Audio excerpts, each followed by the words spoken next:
Don don don don don don don don don. Pew pew pew pew pew pew. Hello, pilots. Welcome to the Academy. I'll be your instructor, Destinaut, and we're going to be going over Star Wars Battlefront's Fighter Squadron. In today's episode, we're going to be going over the basics. Basically talking about the HUD that you see in front of you, what type of starcraft you're going to be using, what weapons you have, and a few basic maneuvers just to get you through a match. We are going to start off today's lesson with the HUD. Basically what you see on your screen here is the heads-up display. At the very top of the screen, you have your mission counter.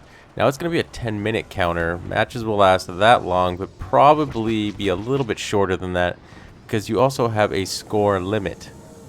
That's right, regardless of time, first team to 200 points wins the match. Now, up at the top left, you have a blue counter. That is your team's counter. And on the right, it's going to be a red counter. That's the enemy. So, first team to 200 goes home with the V. At the bottom left of your screen, you have your radar, which works similar to the other modes in Battlefront. Except in this mode, I really don't ever see any red blips on there. So it's possible that it's there, but it's just not showing information. Maybe in future updates they'll either change this, or maybe this is a bug. It's yet to be seen. Lower right hand side of the screen, those are your abilities.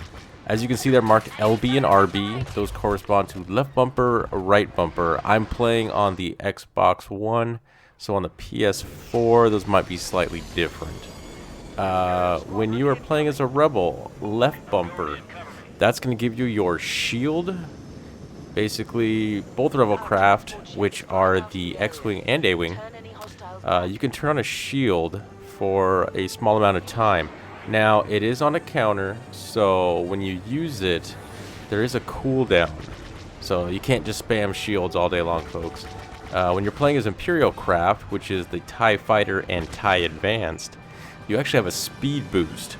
So basically, if you're getting shot at with an Alliance craft, you can kick on the shield, soak up some damage, and as the Imperials, which are clearly the superior fighters, they have a speed boost, so you can basically boost out of the danger zone and fly to safety.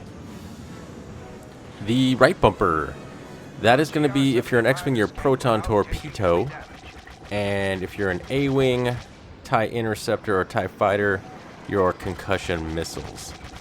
These require a lock-on, which we'll talk about in a second. But basically, you're not using just lasers in this game. You're using, you got a couple rockets. Basically rockets, proton torpedoes, concussion missiles. So we've got those as well. Center bottom, you got a yellow bar there, folks, and as you can see, it's moving back and forth. Basically, that's your speed. Now that's going to be very important in these matches because the faster you're going, the less effective your lasers are. So it doesn't really help to just be constantly boosting around and shooting at your enemies because you're actually going to be doing less damage. We'll talk about why it's important to slow down your craft when you start attacking your enemies because you're going to be doing maximum damage with your lasers.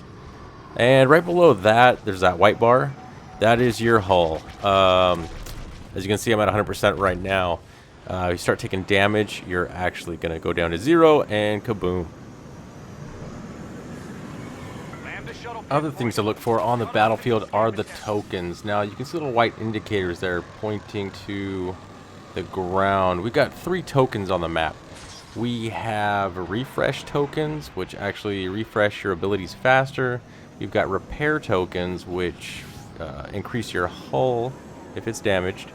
And we also have hero tokens. Now when you get hero tokens, you can take over the Slave 1 ship or the iconic aluminum Falcon, and those are pretty powerful, pretty beastly. You can do a lot of damage, they can take a lot of damage, and you can turn a match around pretty quickly with one of those in your possession.